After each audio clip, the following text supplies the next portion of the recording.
اخیراً مسابقه جام فدراسیون فوتبال تاجیکستان که هدف از برگزاری آن آمادگی دسته‌های لیگ عالی و یکم کشور با موسم نو میباشد نقطه پایانی خود را دریافت. روز 20 فوریه بازی‌ها برای جای سوم و یکم برگزار شدند که در آن دو دسته از لیگ یکم و دو دسته از لیگ عالی شرکت کردند. هرچند دسته‌های پنشر و هولبوک موسم گذشته در لیگ عالی بازی می‌کردند. بازی برای دریافت مدال‌های برنجی مسابقه میان دسته‌های حاصلات و پنشر صورت گرفت که در این بازی شاگردان شمس‌الدین قاسموف با حساب 3-0 دسته پنشر را شکست دادند.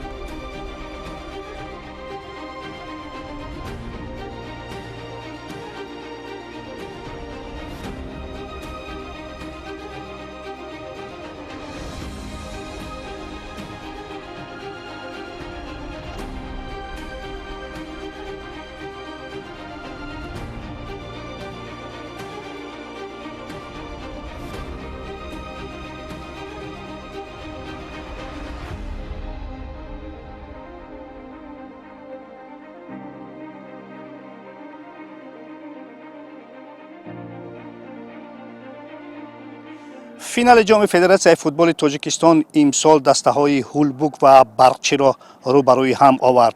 امروز در ورزشگاه مرکزی جمهوریوی فینال جام فدراسیون فوتبال تاجیکستان برگزار می‌گردد و برنامه فوتبال تاجیک این فینال را پیگیری می‌کند.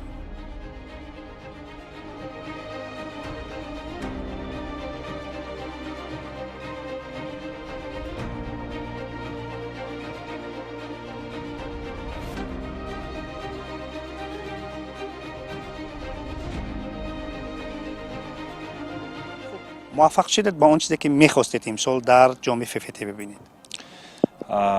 البته موفقیت این موفقیت اولا دسته هاست که چگونه از این مسابقه یعنی مسابقه جام فدراسیون فوتبال تاجیکستان برداشت کردن، چگونه استفاده کردن و چی منفعت ها رو از این جام یعنی از این مسابقه برداشت کردن برای خود، برای آمادگی چگونه که قبلا ذکر کرده بودیم تاکتیکی فیزیکی برای موسم در پیش ایستاده. اما امروز می‌بینیم که یکی از فینالیستان یعنی که دسته که به قسم فینالی و هنوز اکنون به بازی فینالی رو خط یافت اینم هولبوکی بوسی است که نماینده لیگ یکم است و دسته دیگری باشد برقچی حصار که نماینده لیگ عالی است. امروز ما نبرد دو لیگ رو در یک جا مشاهده میکنیم. بسیار خوب. البته فاند جایزوی میتواند که البته دسته های زیاد جمع کند به اینجا جلب کند انیقترش، اما به هر صورت چندی از دسته های به اصطلاح گراند ما در این مسابقه شرکت نکردند. سبب اشتراک نکردن دسته هایی که باید اشتراک میکردن انیقترش روشن کلو و استقلال، این سبب اولش استقلال دیرتر بازی های موسم رو جمع بست کرد، یعنی 24 دکبر آخران بازی برای دسته استقلال بود، یعنی بازی بین المللی بود. گویم یعنی که استراحتی تو زمستانه برای آنها همین چیزا بسندگی نکرد و دسته روشن باشد با سبب های بسیار تغییر یافتن هیئت اساسیش گفتن ما نمیتونیم اشتراک کنیم. یعنی بسیار بازیگرای نو اونها جلب میکردن. در روند برگزاری همین مسابقه یگان نقص و علت بود یا اینکه با اصطلاحی که همه 100% توانستید که این مسابقه را تا فینال رسانید؟ بله، هر آنچه که در ذمه ما بود به قدر قناعت بخش خوب ما انجام دادیم. یعنی تشکیل و برگزار کننده این مسابقه که لیگ فوتبال تاجیکستان بود، ما به قدر ضروری هر چی در امکانات ما بود مهیا ساختیم. دستام یکم شکایت نیست، اشتراک کردن، خوب اشتراک کردن. از نگاه شما تا کدام اندازه همین مسابقه در سطح درکاری برگزار شد؟ این مسابقه برای تیاری چمپیونات جمهوری دسته‌های لیگ عالی و یکم بسیار مسابقه خوب است. چخیلی که شما میدونید پیش مسابقه رستم دلتابایف بود، حاضر جام فدراسیون فوتبال تاجیکستان شد. چند سال شد که گذشته ایستاد است. از نظر فکری من همین مسابقه برای همه ضرور است. دسته ها چه دسته های لیگ عالی چه دسته های یکم با گفتم از نظر با یک بار دیگه میگویم، برای که در همین حالات و در همین وقت سرمربی‌ها بازیگرای نو دعوت شدگی رو میبینن آنها در چی تیار هستند در چی تیار نیست. کدام بازیگری که تیار است با خود مثال گویم با آنها صحبت میکنن، کنترکت میکنن و بعد از آن کارشون دوام میدن. خانم جان فینال مبارک باشد. رحمت. مشکل بود تا فینال رسیدن؟ мушкил ҳам бигем набуд. Барои ҳама бачаҳои хуб аз сарҷам кардем дар даста бо ёрдами сармураббии нав. Ҳамагон медонанд ки Муҳаммаҷон Ҳабилоев чӣ хеле сармураббӣ аст. ҳама каса меҳнат кардем ба ҳамин финал рохат ёфтем. авзои даста чӣ хел аст? Бачаҳо ҳама аз ҳар дастаҳо омаданд. Чӣ хел аст авзои даста? айни ҳол ҳама хуб аст. то финала хуб аст. Зариф, то финал расидан мушкил буд? خیلی هم مشکل بود. ما با چند رقیب‌های خود بازی کردیم و اونها غالب آمده با دور فینالی راه یافتیم. توانستید که در روند همین مسابقه پررا آماده شوید با موسم امسال؟ بله توانستیم، چون که ما همه بازی‌مون مشکل بود. ما با تیاری خوب با اونها نظر می‌کردیم و با اونها غالب آمده به فینال اومدیم. در هیئت اساسی هستی یا که در ذخیروی؟ در ذخیره هستم. حتما بازی میکنی؟ نصیب امید است. امید هست.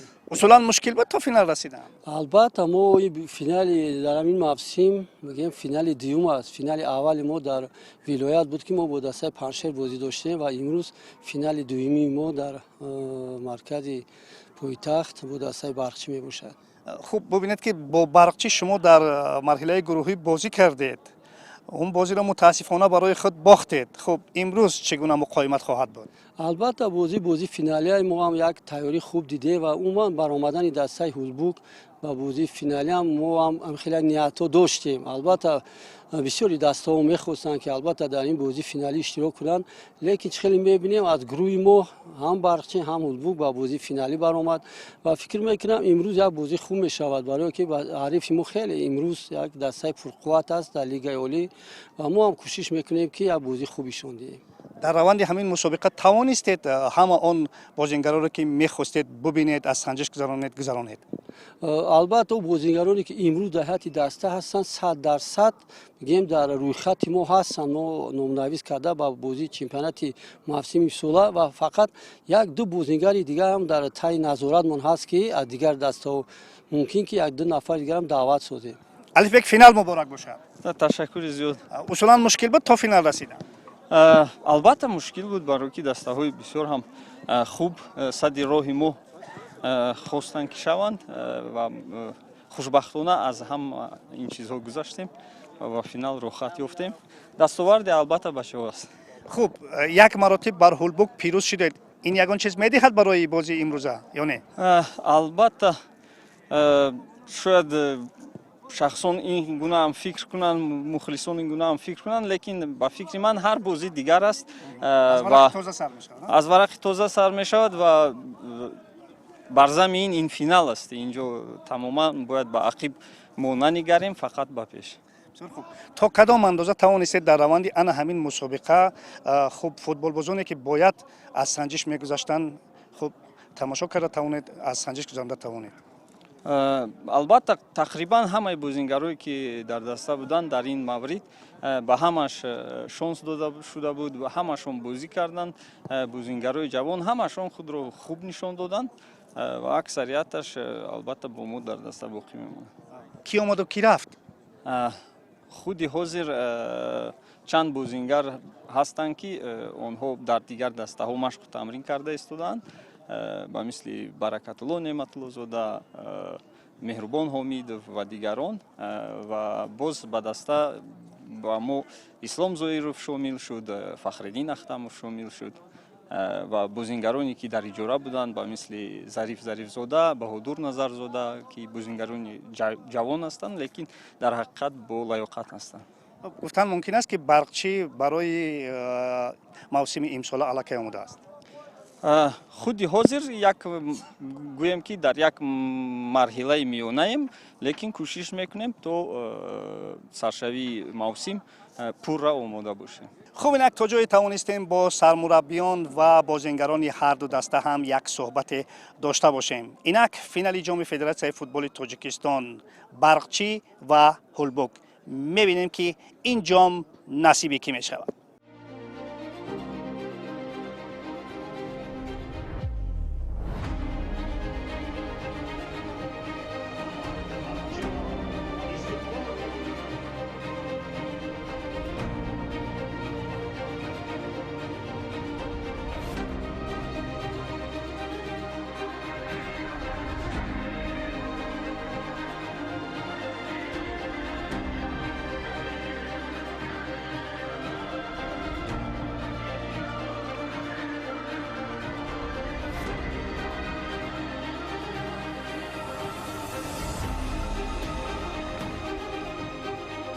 чунончи гуфта шуд ин дастаҳо дар марҳилаи гурӯҳӣ вохӯрда буданд ва ба қавли ҷои заъф ва қавии якдигарро хуб медонистанд. то 20 дақиқаи аввал касе бартариро соҳиб набуд то замоне ки Азизбек Далиев як голи зебоиро вориди дарвозаи Ҳулбук кард. шурӯъ мекардам ва ҳоло имконияти бисёр хуб ва гол. ҳисоб дар дақиқаи 25-уми рақобат аз ҷониби Азизбек Далиев боз гардид. ҳамон нафаре ки маҳз дар марҳилаи гурӯҳӣ. шояд Азизбек дар ин маврид мехост партофт кунад, аммо он ба як голи зебо табдил ёфт. дар идома восегиҳо ба ҳуҷумҳои шогирдони Алифбек Беромов ҷавоб мегардониданд, аммо зарбаи бозингарони Ҳулбук аз ҳадаф дур буданд. қисмати аввали бозӣ бо ҳамин ҳисоб ба анҷом расид. ва садои шакидовар дӯстон азиз, қисми аввали бозӣ ба анҷом мерасад. ҳисоби 1-0 голи Азизбек Далиев дар нимаи аввал бартари дастаи Барчиро таъмин кард дар қисми аввал ва мунтазир мешавем ки чунончи гуфтем ҷоми Федератсияи футболи Тоҷикистон як марҳилаи омодагии дастаҳо ба мавсим мебошад, ки дар ин радиф доварон низ ба мавсим омодагӣ мебинанд. аз рӯи як барномаи семинари омӯзишӣ доварони бозиҳои мавсими имсола рафти бозии финалиро назорат мекарданд ва ба кори ҳамтои худ якнав баҳогузорӣ менамуданд. мусаллам аст ки як гурӯҳи калони доварон дар инҷо барои албатта назорат омаданд. ин як қисмати ҳамон семинари шумо аст. хуб, чӣ баҳо додан мумкин аст кори доварро? хоб тӯли 2-3 рӯз ки мо дар шаҳри Душанбе семинар барои омодагӣ барои мавсими нав дорем. дастурдиҳанда мисли ҳарвақта аз хориҷа ба мо дарс гузашта истодааст. бинед ки рӯз то рӯз, сол то сол тағйиротҳо зиёд ва зиёд шуда истодааст. бинед ки дар тағйироти нав камакак анамун бигем меъёри сатҳи муқовимат боло бардошта шудааст. ба ҳамин хотир мо тӯли 2 рӯз дар наворҳо дида будем, ба мо нишон дода буданд ва дарс доданд. мо имрӯз ҳамин ҳолатҳоро хостем дар майдон ҳам бо чашми худ бибинем ва бо ана ҳамин дафтарҳое ки ба мо доданд қайд мекунем. ва чӣ қайд карде дар ҳамин ҷо? хоб якчанд қисми кори доварро қайд кардем. хоб инҷа ҳар як доваре ки ба майдон барои назорати бозӣ омаданд як вазифаи хоси худро доранд. доварони майдон кори довари майдонро назорат мекунанд, кӯмакдоварон кори кӯмакдоваронро назорат мекунанд. ана ҳамун чизҳое ки дар навор дар дарсҳо барои мо омӯзонданд, мо имрӯз ана ҳамонро назорат карда ва ба риштаи таҳлил мекашем ки дастурдиҳанда инро ҳамаш назорат мекунад. хуб, набошад кори ҳамтои худро чӣ баҳо медиҳед дар қисмати якум? агар одилона гӯям, бениҳоят хуб доварӣ карданд, бениҳоят хуб. бинед ки бозии пештарам барои ҷои сеюм буд. дар он ҷо ҳам доварҳо нақс кор карданд. имрӯз ҳам доварҳо чашм нарасад хуб кор карда истоданд. дар ҷо гуфта намонад ки дар ин ду бозӣ боз кори кӯмакдовари вар ҳам ба назар гирифта мешавад. кӯмакдоварон ҳам дар вар нишаста ҳастанд, онҳо ҳам назорат карда истоданд, кори онҳо ҳам назорат мешавад. ҳама гуна ана ҳамин омодагиҳоро барои мавсими нав мо гузаронда истодем.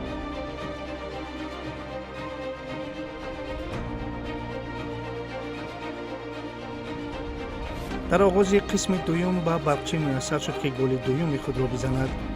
дуби рамин тобро вориди дарвозаи Иброҳим Исмоилов кард.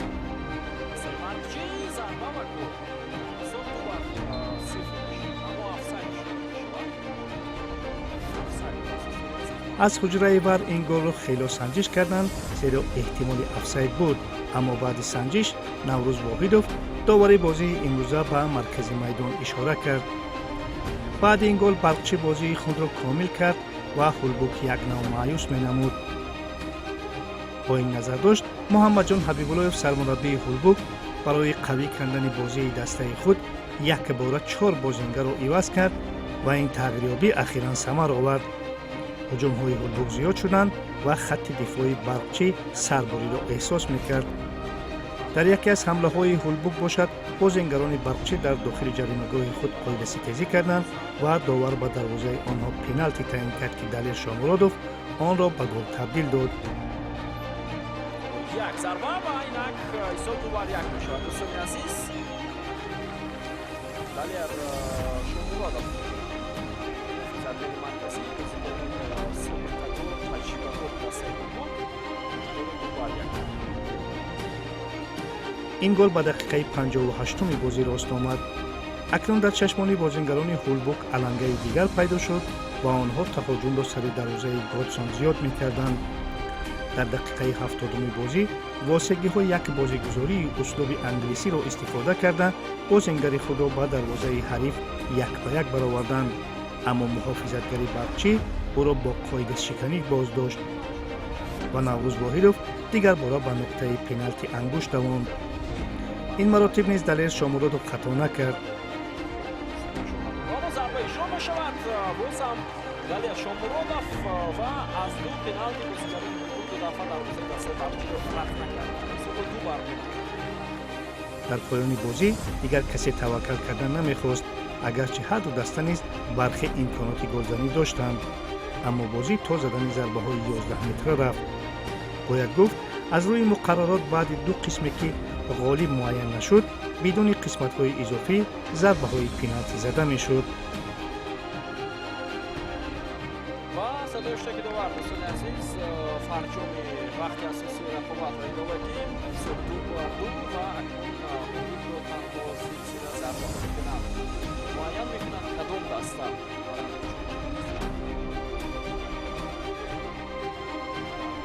чӣ мешавем ва ин зарбаро дарвозабони тими ҳулбук бармегардонад. Иброҳим Исмоилов ту ба пояш расид, ногаҳон баробар мешавад аз тими ҳулбук. зарбаи ӯ озодона ба маркази дарвоза меравад ва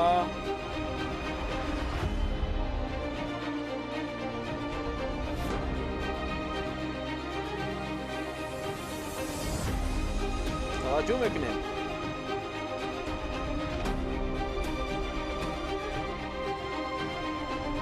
зарбаи Ислом Зоиров ва ту ба тири дарвоза мерасад. чунончи дидем дар задани зарбаҳои 11 метра восигиҳо камтар хато карда ахиран дар як муқоимати сахту сангин барои нахустин маротиб ҷоми Федератсияи футболи Тоҷикистонро ба даст оварданд.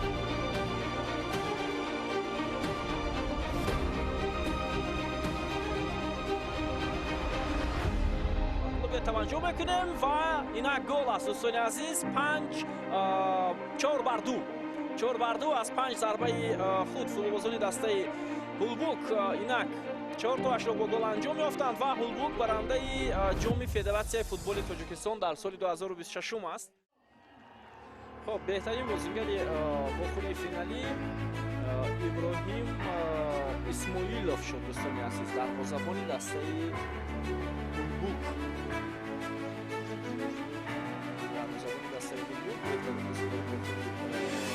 дарвозабони дастаи ҳулбук Иброҳим Исмоилов беҳтарин бозингари бозӣ дониста шуд.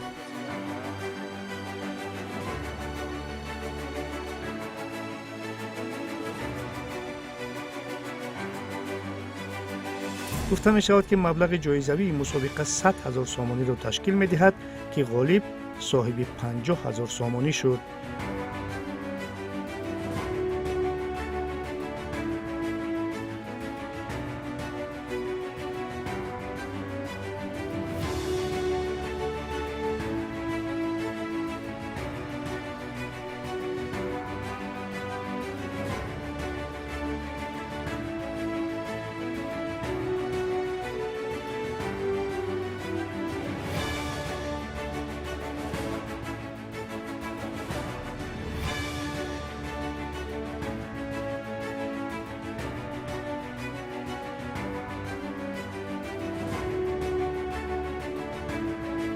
боло маблағи пули 50 000 сомонӣ ба капитани даста Холмурод Назаров тақдим мешавад ва ҷоми мусобиқа ҳам ҳоло тақдим мегардад ба капитани дастаи Ҳулбук ва тавре гуфтем ин дастаро ва мухлисони ин дастаро бо ин ғалабаи бисёр муҳимашон дар мусобиқаи пеш аз оғози мавсим табрик мегӯем ва бошад ки Ҳулбук боз ба рақобатҳои лигаи олӣ баргардад ва натиҷаи хуб ба даст оварад. Бозӣ хеле мушкил буд ва мо ду гол ақиб монда будем ки ва бачаҳо якҷоя шуда ва тавонистем ки ду гол зада ва дар охир ба зарбаҳои 11 метра тавонистем ки ҷоми Федератсияи футболи Тоҷикистонро ба даст орем. албатта муборакатон бошад, аммо ин аввалин ҷоиза аст. Дар соли 2026 шуморо як нав рӯҳбаланд хоҳад кард ё на? Албатта хоҳад кард ва мо дар оянда нақшаҳои бузург дорем ва дар назди даста мақсад гузоштааст ки то ки даста ғолиби лигаи якум гардад. пеш аз ҳама мехостам ки тамоми мухлисои дастаро роҳбарияти ноҳия ки бисёр корҳои муҳима карда иса дастаро беҳад дастгирӣ доранд, умуман сарпарастоне ки дастаро дастгирӣ мекунанд ва аз аввали ҳамин мусобиқот ки мо чи дар финали вилоят чи дар финали имрӯз ҷоми Федератсияи футбол ғолиб гаштем, ба ҳама ҳамиҳо миннатдории худро баён карданиам ва албатта ҳар як ғалаба ба чи ба мураббӣ чи ба футболбоз як чи рӯяи хуб медиҳад ва имрӯзам мо ният дорем ки дар ҳамин мавсим бори дигар қаҳрамон шавем ва ба лигаи олӣ баргардем. Хуб, акнун дар бораи бозӣ мехостам чанд ҳарф бигӯед. Аз ҳисоби чӣ тавонистед ки ба қавле ки 180 дараҷа ин бозиро ба фоидаи худ ҳал кунед, ба виҷа дар қисми дуюм? албатта чӣ хеле ки мегӯянд дар футбол камтарак омадам ва фикрманд ба ҳар як мураббӣ ба ҳар як бозингар ба ҳар як даста дар кор аст. баъди 2-0 умуман кам боварӣ доштам ки мо ғолиб мебароем, лекин мумкин буд ки дуранг бозӣ кардан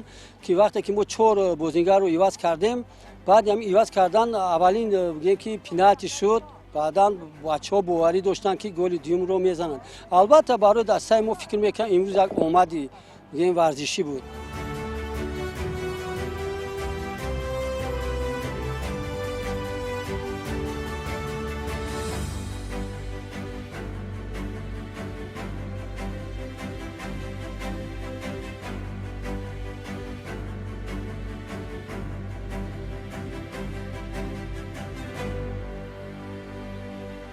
خب دوستان عزیز، اینک غالب مسابقه یورو جام فدراسیون فوتبال تاجیکستان در سال 2026 معین شد. دسته هولبوک ناحیه واسه غالب این جام گشت و همین مانده که برای دسته هولبوک در لیگ یکم برای کامیابی را آرزو کنیم و برگشت آنها را البته به لیگ عالی منتظر خواهیم شد. در همینجا برنامه فوتبال تاجیک به انجام میرسد. خیر.